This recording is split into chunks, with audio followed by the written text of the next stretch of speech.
অনেক অনেক দিন আগের কথা। একটি জঙ্গলে বাস করত একটি টুনি আর তার দুটি ছানা। টুনি তার দুটি ছানা নিয়ে খুব সুখে দিন যাপন করছিল। কিন্তু একদিন টুনি বাসার উপর নজর পড়ল একটি পাজি শিয়ালের। আরে বাহ, এদিকে টুনির বাসায় দুটো ছানা আছে। যাই টুনিকে বোকা বানানোর চেষ্টা করি। উফ, কি যে নাদুস টুদুস ছানা।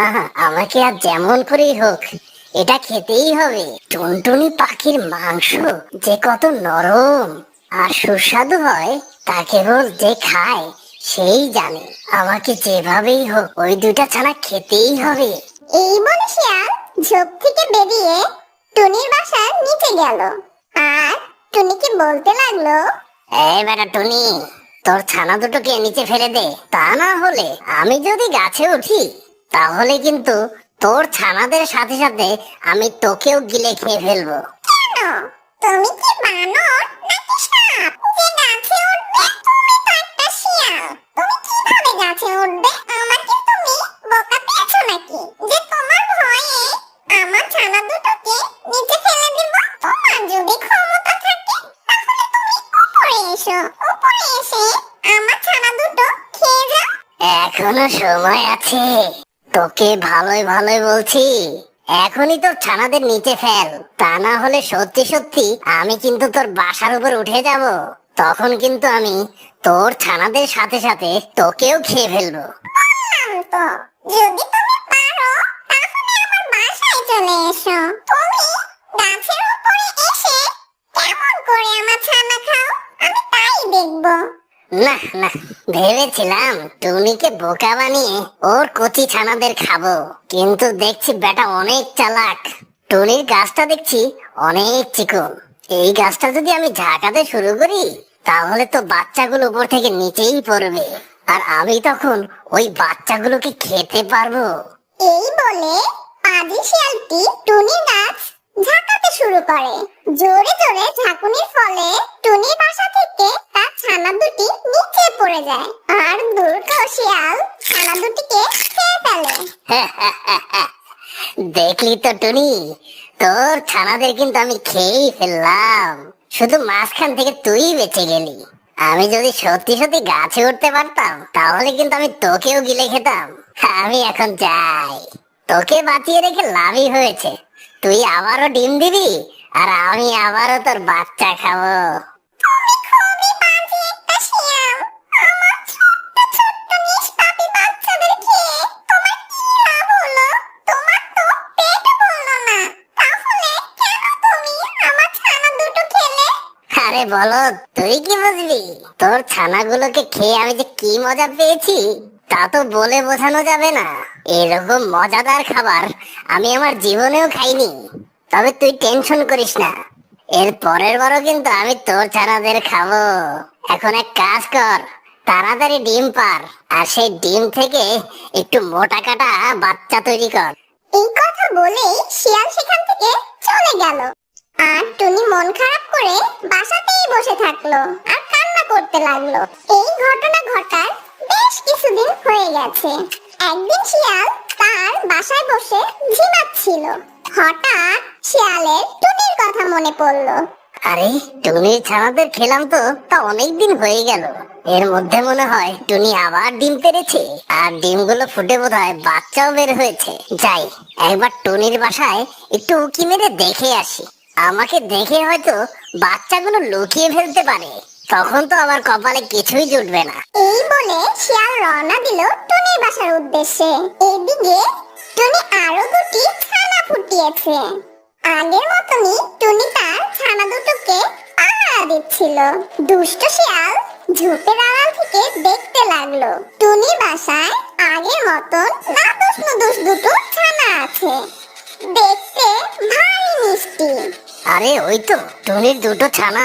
না না না, খুব একটা দেরি করা যাবে না, টুনির কাছে যাই এবং গিয়ে ওর ছানা দুটো চাই। ভালোই ভালোই যদি দিয়ে দেয় তাহলে আমি ওকে কিছুই বলবো না, আর যদি না দেয় তাহলে সেই আগের মতো গাছ ঝাঁকুনি দিতে শুরু করব।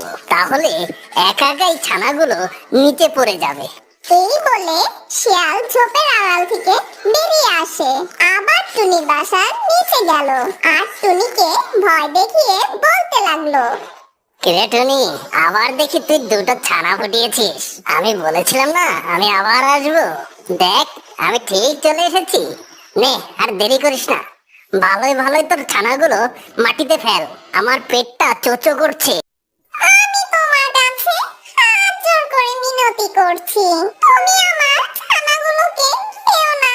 আমার ছানা দুটো নির্দোষ আর নিষ্পাপী, তোমাকে কি ক্ষতি করেছে ও?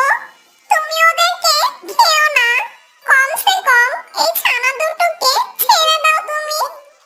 দেখ টুনি, এখনো কিন্তু সময় আছে। আমি তোকে ভালোই ভালোই বলছি, ছানাগুলোকে এক্ষুনি নিচে ফেল।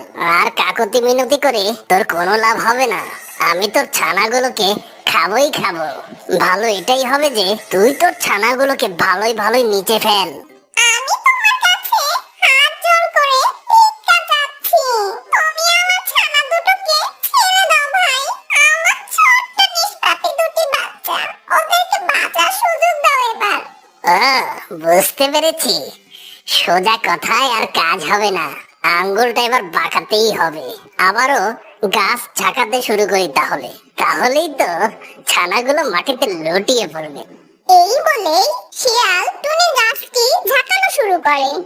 জোরে জোরে ঝাঁকুনির ফলে বাসা থেকে তার দুটি ছানা আবার নিচে পড়ে যায় আর দ্রুত শিয়াল ছানা দুটিকে খেয়ে ফেলে।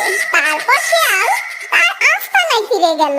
টুনি সেটা দেখে মন খারাপ করে বাসায় বসে কান্না শুরু করলো। পরের দিন সকালে টুনির বান্ধবী কাক চলে এলো। কি হয়েছে ছোট্ট টুনি পাখি, তুমি কান্না করছো কেন? আর তোমার ছানা দুটো কোথায়? আর বলো না কাক বোন, একটি পাজি শিয়াল আমার ছানা দুটোকে খেয়ে ফেলেছে। এর আগেও একবার আমার ছানা দুটো খেয়ে ফেলেছে আর আমি কিছুই করতে পারছি না। শিয়াল কিভাবে তোমার বাচ্চা দুটো খেয়েছে? শিয়াল তো গাছে উঠতে পারে না, তাহলে সে তোমার ছানা দুটোকে কিভাবে খেলো? পাজি শিয়াল বুদ্ধি করে এই গাছটি ঝাঁকাতে শুরু করে। গাছ ঝাঁকুনির ফলে আমার ছানা দুটো নিচে মাটিতে পড়ে যায় আর শিয়াল ওদেরকে খেয়ে ফেলে।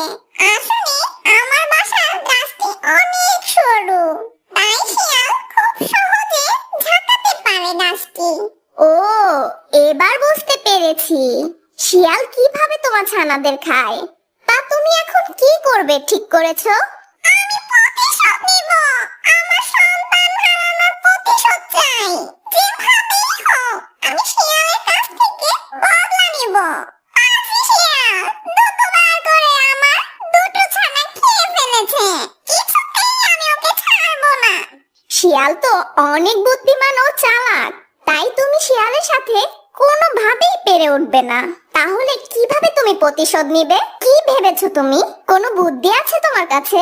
শিয়ালকে আমি যখনই সামনে পাবো ওর মাথাটা ঠোকরাতে থাকবো আর ওর মাথা ঠোকরাতে ঠোকরাতে ওর ঘিলু বের করে ফেলবো।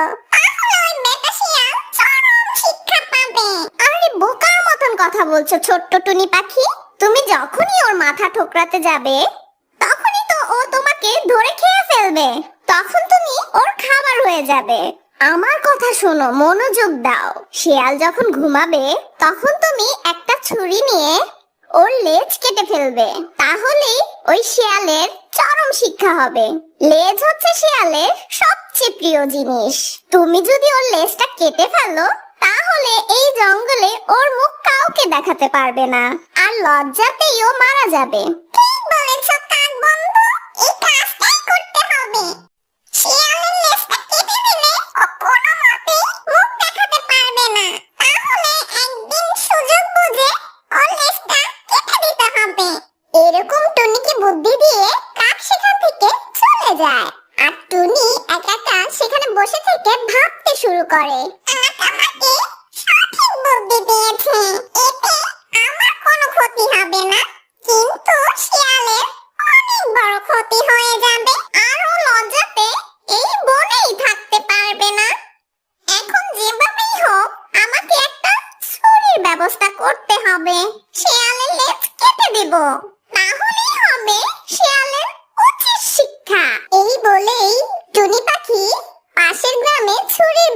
করতে যায়। আর একদিন শিয়াল খাওয়া দাওয়া করে আরামায়েশে ঘুমাচ্ছিল। তখনই টুনি সেখানে একটি ধারালো ছুরি নিয়ে চলে আসে আর সুযোগ বুঝেই শিয়ালের লেজটা কেটে দেয় আর শিয়ালেরও ঘুম ভেঙে যায়। আর টুনি দেরি না করেই তাড়াতাড়ি সেখান থেকে চলে যায়। ওরে বাবা রে, এ কি সর্বনাশ হলো! টুনি দেখি আমার লেজটা কেটে দিল। এখন আমি কি করব? লেজ ছাড়া এই জঙ্গলে আমি কিভাবে বের হব? আমার তো মানিকজোতের ফালুদা হয়ে গেল। আমি এখন মুখ দেখাবো কি করে? আমার তো আর কোনো মান সম্মানই থাকলো না।